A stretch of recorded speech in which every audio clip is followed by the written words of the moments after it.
Topaz. Hi, my name is Todd Alan, and this is my daughter, Lyra. Hey! I've been a jeweler for like almost 40 years, and I've made over 18,000 wedding rings as well as tons of other jewelry. And today we're going to talk about topaz. Let's talk about topaz. We happen to have this really big one. We got some big rock. We have this really big, and that's part of what's. This needs to end up in a museum. This does. This is a very rare thing. Anyway, we have a giant 30-pound topaz, blue topaz, that has been here in our shop visiting, looking for its new home. But it gives us a good chance to talk about topaz. So, what do we want to know about topaz? First of all, the pros of topaz. Okay, so yeah, let's start right there. That's really good. Topaz is 8 on the Mohs scale of hardness, which means it's a pretty hard stone. So it's very good for jewelry, and that's why you see it in jewelry a lot. And also, it's fairly common, so it's really not a super expensive. There are some rare varieties, and we'll get into that in a few minutes. But for the most part, topaz is fairly accessible. So, And it's pretty, it's sparkly. Sparkly, strong, what does that mean, refraction affordable. rate? Yeah, no, it's good. And it does have some surface abilities that it does polish up really brightly. So when a lot of effort is put into polishing it, just like that ring that we sold, the champagne topaz in the challenge, you know, it can really bring out the facets. So it almost has a silky feel when it's polished really well. Colors. Oh yeah, it comes in like a ton of different colors. It's actually one of the most adulterated stones there is. And what I mean by that is they have done all kinds of things to topaz. Topaz is malleable. As a general rule, topaz, most of it, when it is mined, it's fairly common, is clear.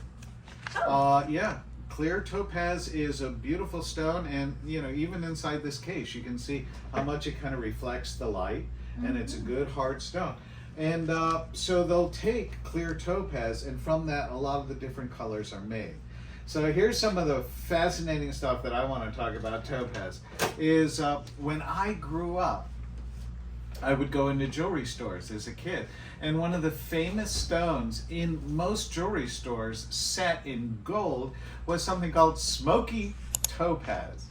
And it was this beautiful brown stone. What it really was all the time was smoky quartz.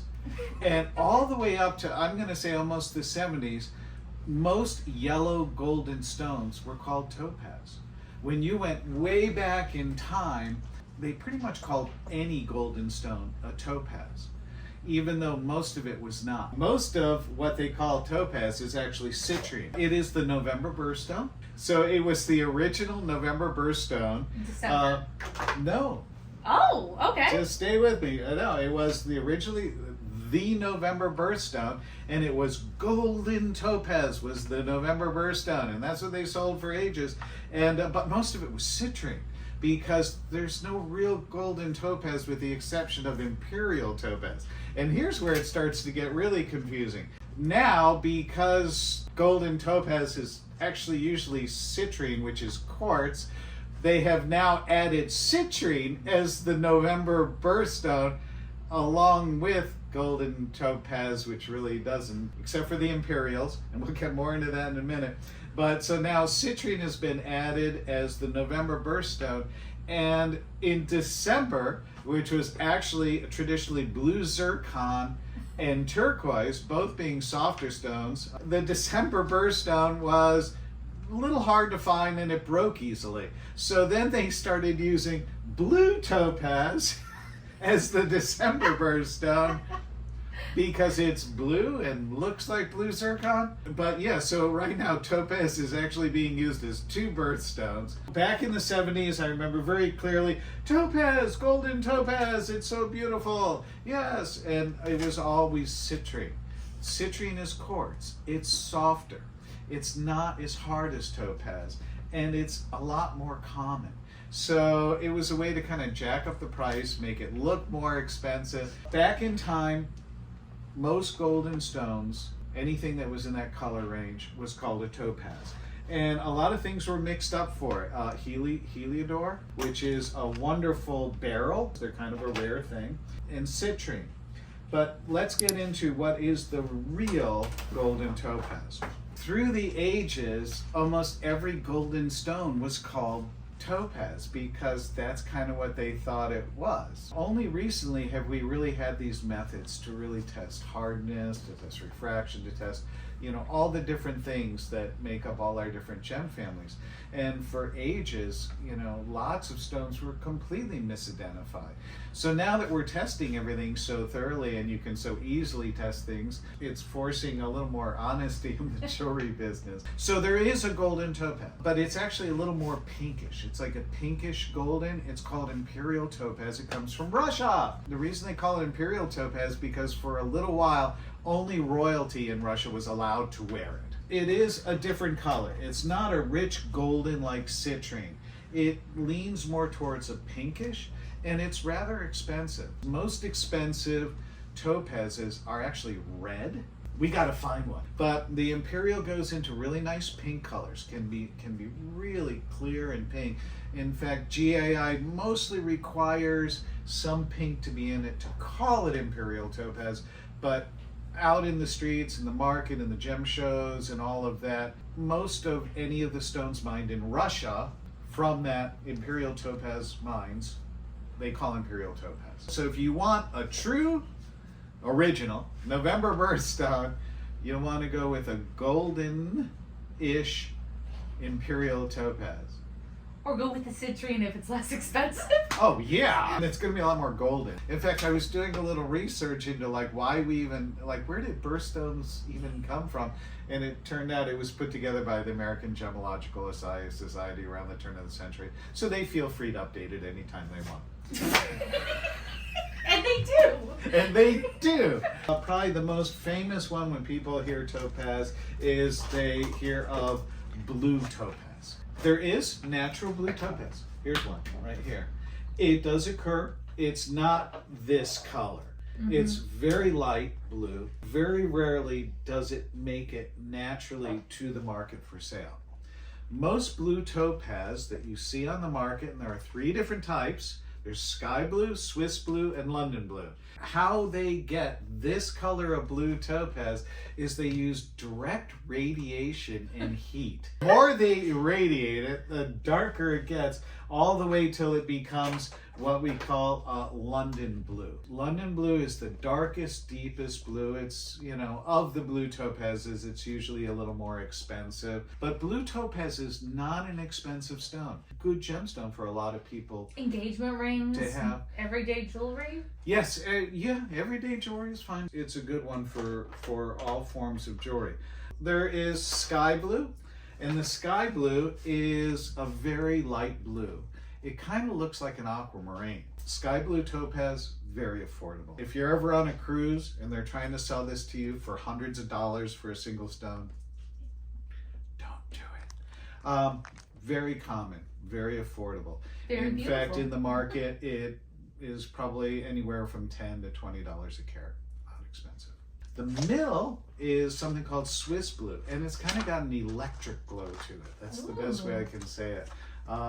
And it's a little less common than the sky. Mostly you see the sky. And then of course we've got the really dark one. This is the London blue. This is a big like 50 carat London blue topaz. A little more expensive, little harder to get, the London blues, but the color is outstanding.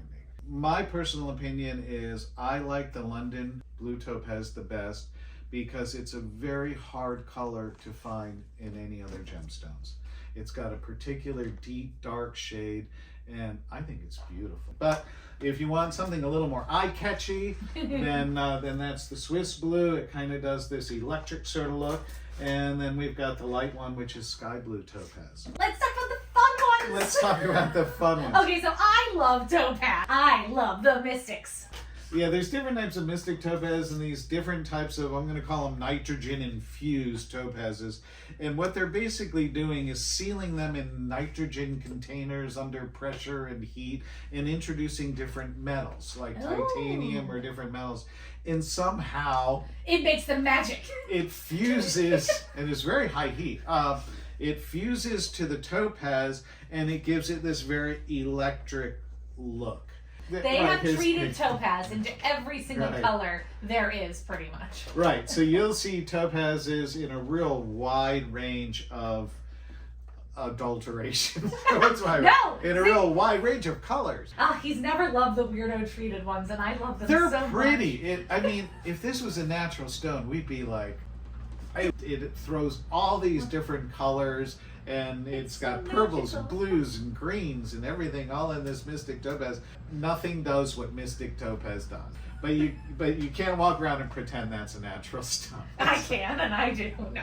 So why, to you, is it okay the blue topaz, which is also treated, but the Mystic Topaz, which is also treated? One looks like it could be more natural, and the other, there's no way in the universe it's natural. That's my best guess. I don't know why, but yeah, I'm okay with blue topaz. In fact, I just got one recently. This is so cool. And this is really rare. Blue topaz is very hard to find in cabochons. Oh, that's such a And I was at a gem show recently, and I saw this giant London blue cabochon. And it was yours immediately. And it costs a lot of money because it's big and it's London and it's a cab. But I bought it anyway because I'm going to make something out of this. That's the other weird thing about topaz is it's big. The crystals of topaz are giant. There's a stone out there that's thousands and thousands of carats. It's a beautiful faceted topaz. If you want, a real gemstone, I'm not saying natural because that's different. Natural topaz, for the most part, is clear. So most of it is treated in some form or another, except for the Imperials. Yeah, if you want a nice real gemstone, especially something with size, topaz is a great choice. It's not going to break the bank. Now, it's not going to have resale value either. So, don't buy a topaz for investment unless it's... Buy it because it makes you happy. Right, unless it's the piece we're trying to sell. Unless it's 30 pounds.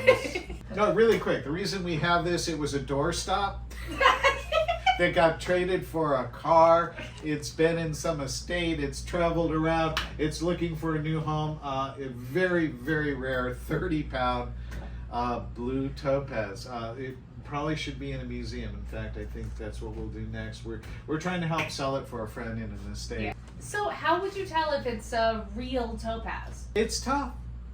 It's a harder stone. Hardness testing is one of the better ways to do it. Like just looking at a Swiss blue topaz and an aquamarine, it can be hard to tell the difference if you're not looking for the right things. You really want to look for that refraction, the way it bounces light. Really, it is a little harder, and that's why there's been so many scams with topaz through the ages, is because it can kind of be passed off as other stones. But oftentimes, like especially with your blue topazes, if it's this color or it's this color, there's no other stone really that it can be. What about tourmalines, maybe a little bit? Not that shade. They Oh. just won't go in there. Same with sapphires. There are blue stones, but you can just spot a topaz by its color. There's just something that the radiation does to it. If I had a ring that had a clear stone in it and someone asked me, is this a quartz or a topaz? Me staring at it, Oh. it'd be tough. I'd have to go over to my little hardness tester, and there you immediately see it. But over time, that clear topaz is going to wear better than the quartz because it's a harder stone. So there's a reason why certain gemstones have become famous for jewelry over time, and it often has to do with hardness. Diamonds are the hardest.